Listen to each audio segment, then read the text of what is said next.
Please welcome the stars of Creed 3, Michael B. Jordan, Tessa Thompson, and Jonathan Majors.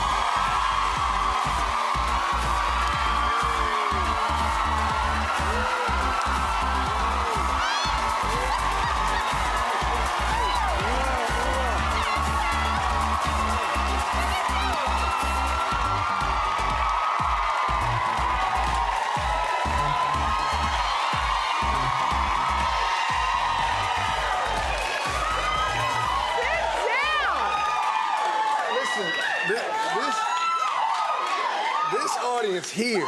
This audience. This is live. You guys' energy is amazing. This is fantastic. Okay, well, first, let me tell you. We all been waiting since last Tuesday outside for you guys to come. I just want to let you know. But I gotta tell you, I saw the film. It blew me away. Michael, this is the, you're directing Creed 3. Yes, your first time directing this at all. How excited are you for everybody to see this movie? I'm extremely excited. It's been a long journey the last 3 years of my life, putting this thing together. The Creed franchise is on its 9th year making it. So to be able to... And to share something so personal with people that I love and care about, that's known me for such a long time, it feels special. Okay, I know it's special because, Tessa, this is why, one of the reasons why I love Creed is because the chemistry between you and Michael B. Jordan on that screen. Like, so you've been through this. This is, your third movie, being in Creed. Like, when you found out that Michael was directing, were you a little bit nervous that the chemistry would change? No, not really.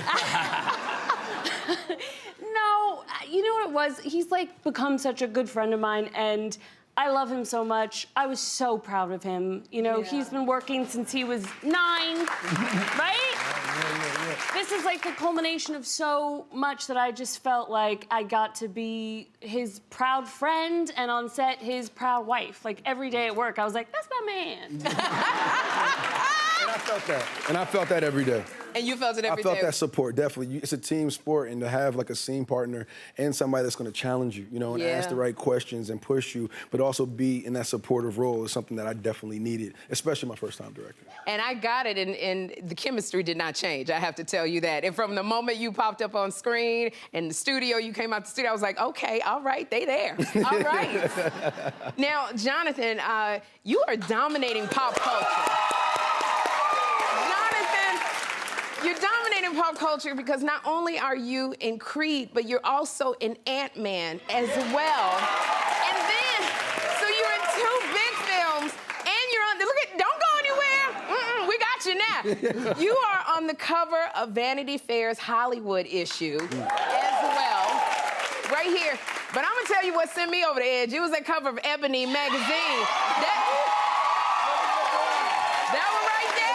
Boy, give him his flowers. And I'm sorry, I gotta do it again.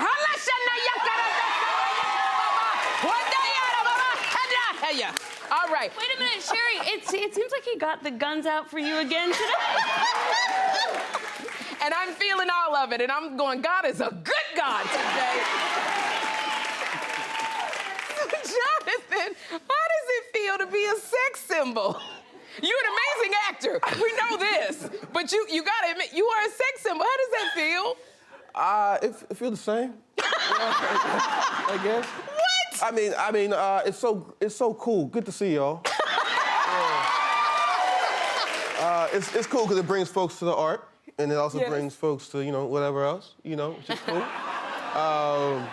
But I got my man here, who is also a sex symbol. Oh, we gonna get to Michael B. Jordan. So I just follow my big bro. You know. Move how he moves. And don't worry, we not leaving Michael B. Jordan sexy nowhere. We gonna get to that. But I just feel like it's very funny because the internet is going crazy over you, Jonathan, but you don't have a social media account. No, ma'am. So you have seen no comments at all. No, ma'am. Okay, who the hell I've been DMing all the time?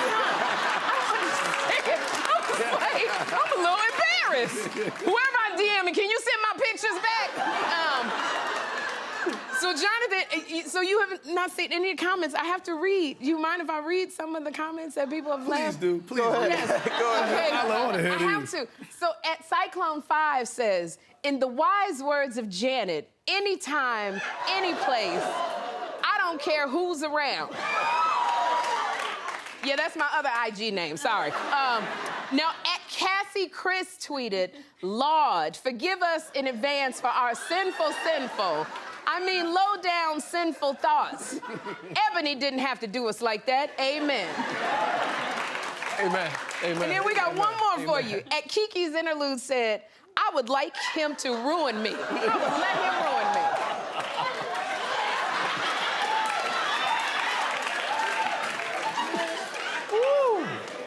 Is my mama watching this? Mama?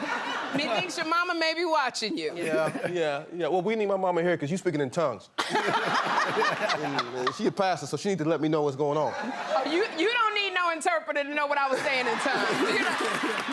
Tessa knew what I was saying. Now, Michael, I almost needed the oxygen when I saw you on the cover of Rolling Stone. Did y'all see it? Yeah, that was awesome. It was awesome. Yeah, I mean, look at it.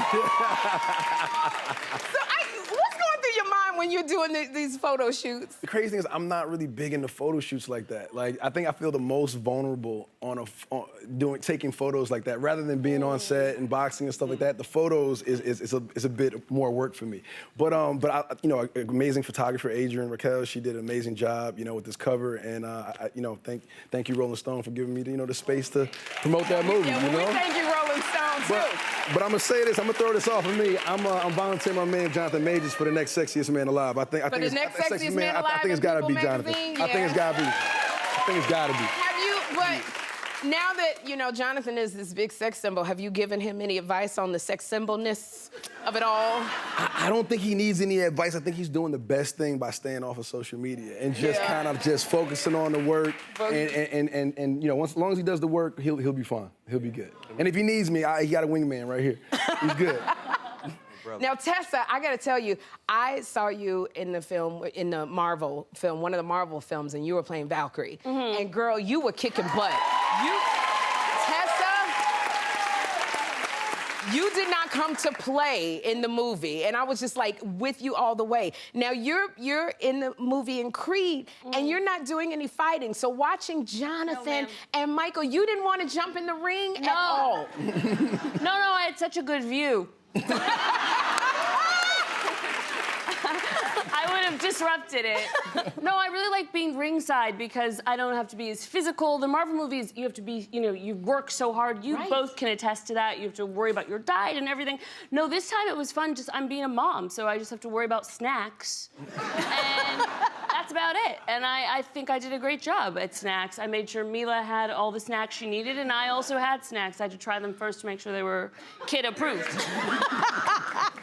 Girl, now I love this because your character, you're a musician, you brought that into it, but when you auditioned for the role, did you have to prove that you could sing? Oh my goodness, yes, I did. Really? Yeah, because bless Ryan Coogler, he really wanted to make sure that whoever played Bianca was gonna write and perform that music, and thankfully at the time I was really interested in music, so I was doing it kind of as a hobbyist, but I was singing in a band.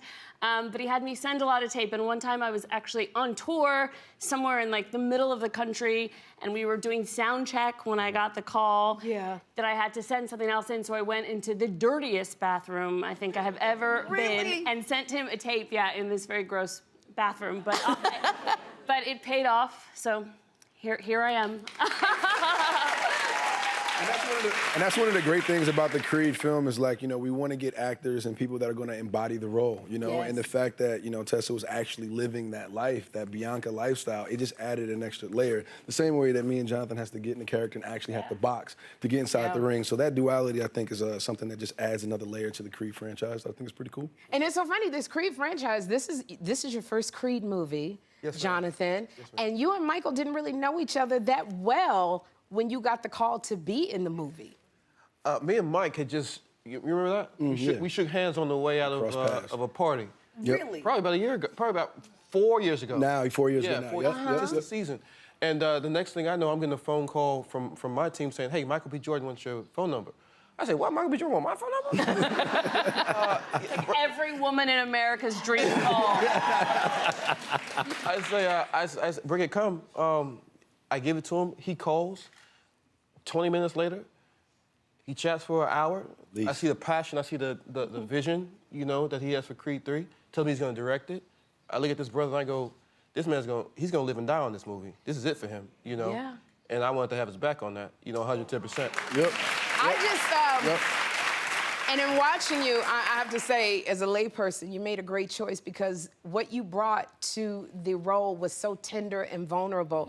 I wanted to not like you, and I ended up understanding you so completely and fully and totally. So I think, yeah, I was hoping you'd take more of your clothes off, but you know, but I was into the acting. Jonathan, Yes, you were so awesome. Your fight scenes, fight scenes in the movie, and Yes, you ma'am. did this on IMAX. Like, this Yes, is the he first time did. y'all used IMAX. Yeah, I mean, this is the 9th film, you know, and you know, there's been so many boxing movies made over the years, you know, it kind of forced me to think outside the box and how do I make these fights feel fresh and look different, and the fact that we used IMAX cameras made you feel like you were right there in the ring with us. It sure did. The sound design was super important, especially having an ASL family and how we play with sound throughout the movie. We wanted to really, really incorporate that into the fighting scenes also.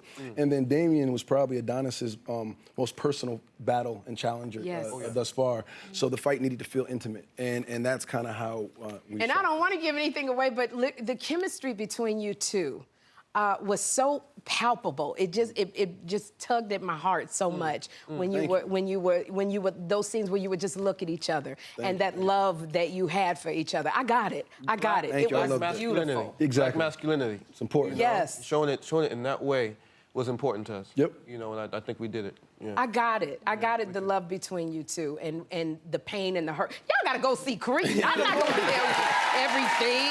We're gonna have a good time.